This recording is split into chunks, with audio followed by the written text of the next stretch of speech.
Entonces, ahora les quiero compartir los pasos generales que nos han recomendado para poder realizar la revisión sistemática.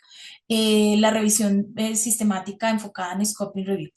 Entonces, para hacer una Scoping Review, tenemos que tener claro que el título debe ser muy preciso. Se debe mencionar que es una revisión de alcance en el título, igual que en una revisión sistemática convencional, para que el lector de una vez se ubique frente a cuál es el tipo de revisión que pues se va a presentar. La introducción debe ser una introducción integral que busque de alguna manera explicar por qué es necesaria hacer la revisión de alcance y donde se dejen claros los elementos relacionados con la pregunta y con el objetivo. Como ya lo mencioné,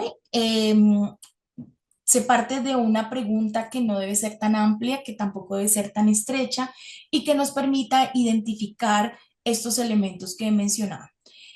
Población, contexto y concepto. El PCC es el formato más tradicional que se encuentra en las scoping. Sin embargo, también se han descrito el SPICE, donde se está hablando del entorno o el escenario, la población, la perspectiva, la intervención, la comparación y la evaluación.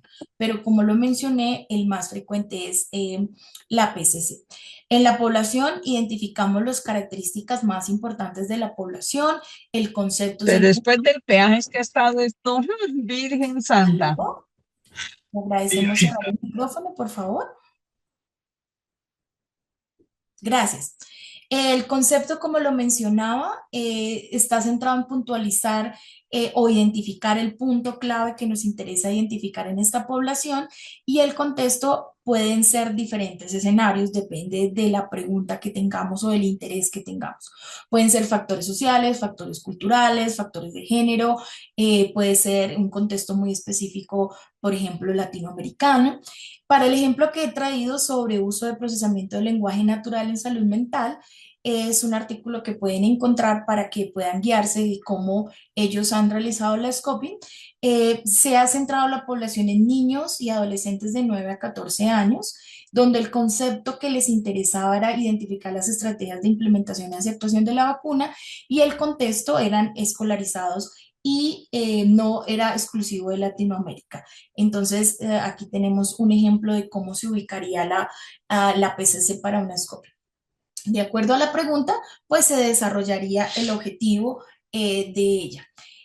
Aquí podemos tener algún otro ejemplo. Me interesa saber cuáles son los tipos de estrategia de implementación que se encuentran reportadas para mejorar la aceptación de la vacuna contra VPH en niños y adolescentes de 9 a 14 años en contextos latinoamericanos.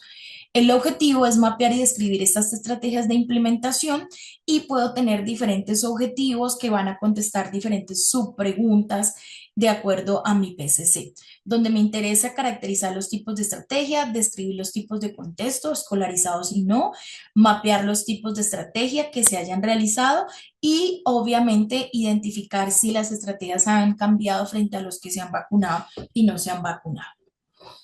El siguiente paso es, de acuerdo a la PCC, identificar los criterios de elegibilidad. Por supuesto que dependerán de la PCC que usted tenga planteado. Es muy importante que los criterios de selección los realice en este mismo orden, en definir los criterios de elegibilidad de su población, en definir o precisar, si a usted le interesa, algunos criterios que puedan tenerse en cuenta para el concepto y también para el contexto. Hay preguntas PCC que no necesitan estos criterios de selección para los conceptos y para el contexto, pero sí para la población. Pero aquí usted puede delimitar mucho más su PCC. Estos criterios de elegibilidad son supremamente importantes porque de ellos dependerá el siguiente paso, que tiene que ver con la tamización y la selección de los estudios. Entonces, para nuestro ejemplo, me interesan los niños y adolescentes de 9 a 14 años, me interesan Latinoamérica, no Norteamérica, me interesan las publicaciones que se hayan realizado en los últimos 5 años. Esto porque a mí me interesa saber cuál ha sido la tendencia del estudio de la vacunación en estos niños, y no me interesan los estudios económicos. Entonces, solo es un ejemplo para que tengamos en cuenta que estos criterios de selección nos van a limitar o ampliar las características de la evidencia que usted finalmente va a incluir. Las fuentes de los datos va a depender también de su pregunta. Las fuentes de datos pueden ser la que a usted le interese dependiendo de la pregunta de investigación. Pueden ser estudios primarios, estudios secundarios, investigación cualitativa, cuantitativa, pueden ser las dos, pueden ser legislaciones específicamente, eh, leyes que, por ejemplo, regulen el uso de las sustancias psicoactivas, pueden ser sitios web, pueden ser las páginas o las redes sociales, pueden ser, digamos, cualquiera de las fuentes que a usted le interese, siempre y cuando sean coherentes con su pregunta de investigación. En mi ejemplo, me interesa saber cuáles son los estudios cualitativos y cuantitativos que se han desarrollado para poder identificar estas estrategias para la vacunación. El siguiente paso es planear la búsqueda. Este es uno de los pasos más importantes de cualquier tipo de revisión. Eh, Tanto para el scoping como para las revisiones sistemáticas. Entonces me voy a detener un poco más en estos pasos porque debe hacerse una revisión, una planeación de la estrategia de búsqueda y una búsqueda que sea reproducible, que sea auditable y que sea transparente y que al final nos generen documentos que den garantía de esa transparencia. Entonces, al final de la estrategia debemos tener una bitácora de búsqueda donde nos dan los resultados de las búsquedas por cada una de las bases de datos, donde tengamos un diagrama prisma, donde tengamos la lista de los incluidos y la lista de los excluidos. Entonces, para empezar, la recomendación para un scoping es que usted tenga por lo menos dos bases de datos electrónicas en las cuales usted vaya a realizar la búsqueda. Sin embargo, digamos que la tendencia es que usted tenga por lo menos tres bases de datos para que incluya literatura iberoamericana. Estas bases de datos son Medline, Embase, Lilacs, y si usted quiere buscar revisiones sistemáticas o experimentos clínicos, pues la recomendación es que lo pueda hacer a través de Cochrane, de la base de Cochrane en Central. También debe ser la búsqueda en literatura publicada y no publicada, igual que una revisión sistemática.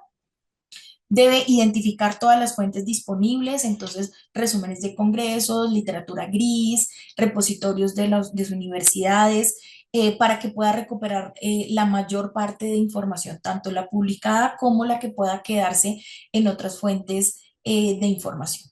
La búsqueda debe ser exhaustiva, se debe desarrollar la estrategia, las bases de datos que usted busque también deben ser complementarias a su población, a su concepto y a su contexto. Si yo quiero hacer una scoping sobre cuidados de enfermería, debería incluir en mi base, en la búsqueda, bases de datos de enfermería que me ayuden a traer información que sea importante. Asimismo, si es de salud mental o si me interesan, digamos que las ciencias sociales o me interesan la legislación, debo incluir bases de datos específicas. Se debe seguir las recomendaciones PRES para poder hacer el reporte adecuado de la búsqueda. Las recomendaciones PRES lo que nos hace es una lista de recomendaciones donde garantiza que su búsqueda es reproducible, auditable y transparente y que usted no vaya a faltar a ninguno de los pasos que garantice pues que está recuperando toda la información para contestar su pregunta. Siempre se debe declarar que hay que contactar a los autores para poder complementar la información. Se debe hacer una estrategia de bola de nieve. La más común es que usted revise siempre las referencias bibliográficas de los estudios que incluyó, que está incluyendo o que ya tiene identificados. Mencionar la fecha de la última búsqueda, informar los límites que usted usó frente a fecha, idioma y diseño, aunque la recomendación es que usted no debería hacer un límite por idioma. Porque pues puede perderse información importante. Si usted, por ejemplo, quiere buscar literatura sobre estudios que han hecho en población latinoamericana, pueden existir publicaciones en habla inglesa que hayan estudiado la población latinoamericana y seguramente si usted lo limita solo al español, se puede perder de esta información valiosa. Entonces, siempre se recomienda partir de un diccionario de términos para poder usted organizar o planear su estrategia. Esto es un ejemplo de un diccionario de términos, donde aquí pues tenemos la población, el concepto y el contexto de acuerdo a mi ejemplo, y siempre se recomiendan tener los términos DEX, que son los indexados en español, los MESH, que son los indexados en Medline, y los entry, que son los indexados en Embase. Y el término en español y en inglés para que usted pues pueda tener claro cuáles son esas palabras que a usted le interesa poder identificar. Frente al concepto he incluido algunas palabras que no me servirían frente a la búsqueda. Estas tendrían que ver con intención o con consentimiento o con negación al tratamiento. Entonces, como es un proceso que usted se sienta, lo planea, lo organiza, este tipo de términos yo no lo incluiría en mi estrategia de búsqueda porque me traería información que a mí no me interesa de acuerdo a mi PCC.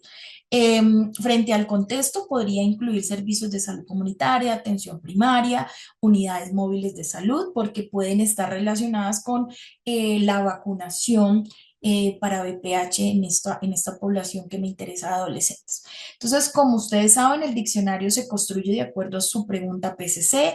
Es un proceso que se va perfeccionando y que al final pues tendría una ecuación donde pues usaría sus operadores booleanos y tendría la ecuación final para hacer la búsqueda. El siguiente paso es tamización y selección. Esto todo debe preespecificarse en el protocolo. Para poder hacer la tamización y la selección debe hacerse por dos revisores que estén entrenados en el tema y que entiendan la metodología de la scoping. Por eso siempre es importante hacer una prueba piloto que estandarice el proceso y que revise muy bien los criterios de selección que se han definido en el protocolo para incluir. Esta primera etapa de tamización y selección se hace por título y resumen. Después de la estrategia de búsqueda se pasan los artículos o las referencias a cualquiera de las herramientas que existen actualmente para poder eliminar duplicados y después de eliminar duplicados, revisar título y resumen que cumpla los criterios de selección. Algunas de las herramientas más utilizadas pues son Covidence y Ryan. Ryan es libre, tiene algunas limitaciones, pero ayuda muy bien a hacer este proceso. El proceso de tamización se debe hacer de manera ciega e independiente. Los dos revisores no deben conocer la decisión del otro y en caso de desacuerdos se debe declarar en el protocolo si estos desacuerdos se van a resolver a través de la discusión entre los dos revisores o si se incluirá una tercera persona para poder resolver los desacuerdos. Después de seleccionar por título y resumen, los que sí cumplirían con sus criterios de selección, entonces se revisa el texto completo de los artículos que estarían incluidos.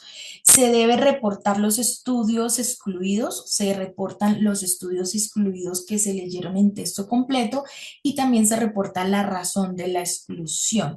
Esta razón de la exclusión pues debe ser consistente, ¿cierto? Concordante con los criterios de selección que usted definió cuando definió su pregunta precisa. En esta diapositiva he dejado explícitamente cuáles son los criterios que no aplicarían para una scoping review sobre lo relacionado con la evaluación del riesgo de sesgos, ni se debe reportar información sobre la síntesis cuantitativa de la evidencia, es decir, sobre la manera de hacer el metaanálisis, sobre las medidas de efecto, sobre la combinación de las medidas de efecto. Estas no son necesarias tenerlas en cuenta en una scoping, porque lo que más interesa en una scoping es reportar la evidencia existente, el mapa de la evidencia. Por tanto, estos criterios no son necesarios en esta etapa. El siguiente paso tiene que ver con la extracción de los datos, muy similar a lo que se hace en una revisión sistemática. Aquí he traído algunos ejemplos. Cada extracción de datos va a cambiar dependiendo de la pregunta y lo que a usted le interese. Aquí he traído el ejemplo que tiene el formato de JBI, en el cual pues le da a usted algunas indicaciones de cómo hacer la extracción de datos. Recordemos que la extracción de datos se hace también dos revisores, leen el documento en texto completo y van diligenciando la información que interesa.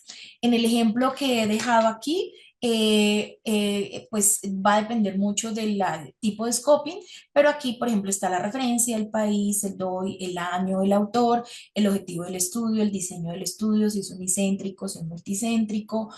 Aquí algunos criterios de inclusión que nos interesan, si son mayores de 18, el porcentaje de mujeres, o cuál es la característica de las comorbilidades. Entonces, cada una de los formatos de extracción de datos, como ustedes saben, se debe ajustar a la pregunta de investigación.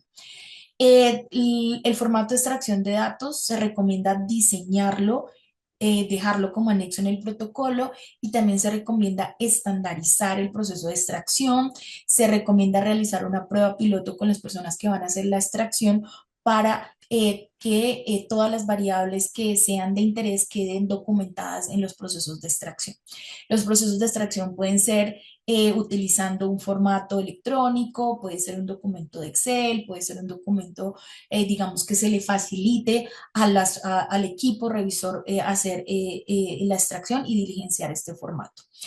Eh, Este es un proceso iterativo. La primera extracción del primer estudio seguramente va a dar una información muy valiosa y va a ayudar a completar el formato inicial. Por eso debe hacerse la prueba piloto y retroalimentar a todo el equipo frente a esta estandarización.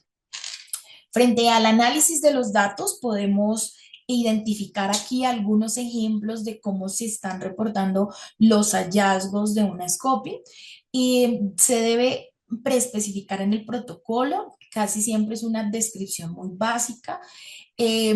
Lo que ocurre en estas descripciones, aunque sean de diferente formato, siempre es una descripción narrativa, descriptiva. No se busca hacer ningún tipo de inferencia, no se busca hacer ningún tipo de recomendación con los análisis de los datos que me da una scoping. Por supuesto que no vamos a poder hacer ningún tipo de metaanálisis, ni siquiera se plantea en el protocolo, porque como ya lo mencioné, no es el objetivo. Algunos de estos formas de presentar los resultados, pues va a depender, por ejemplo, en este caso, de los subtemas que se identifiquen y los años de publicación. Este es el denominado gráfico de burbujas. El otro que se puede tener, depende de la matriz de información, es la matriz de mapeo de evidencia, donde se tengan los estudios y se identifiquen pues algunos de los hallazgos más importantes, como la evidencia usada, la intervención o el comparador, los principales resultados presentados. La tabla de síntesis, que es como de las más frecuentes que uno encuentra, pues está la referencia, el principal objetivo del estudio, la población, la metodología y los principales hallazgos.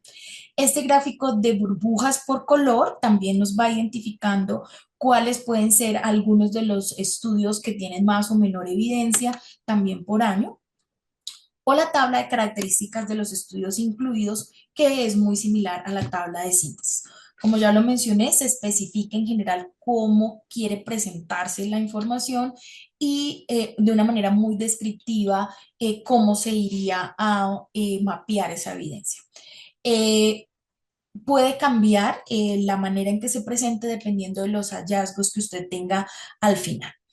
La presentación de los resultados siempre también se debe detallar en el protocolo, debe describirse la estrategia de búsqueda y la selección. Por supuesto, esto se referencia en el diagrama Prisma, como lo podemos ver aquí a mano derecha de la pantalla, igual que una revisión sistemática. Y por supuesto que al final se reportan los hallazgos de manera narrativa.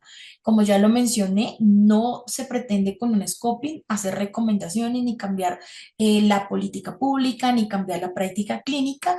Es una descripción de los hallazgos, de su pregunta, de su población, del concepto y del contexto. Entonces hay que tener muchísima precaución con la manera de presentar los resultados y la discusión de la scoping.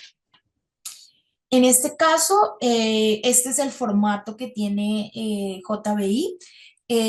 Tan pronto termine, les voy a compartir también este enlace. Este es un esqueleto donde ellos nos van guiando frente a qué escribir en el objetivo, qué escribir en la introducción.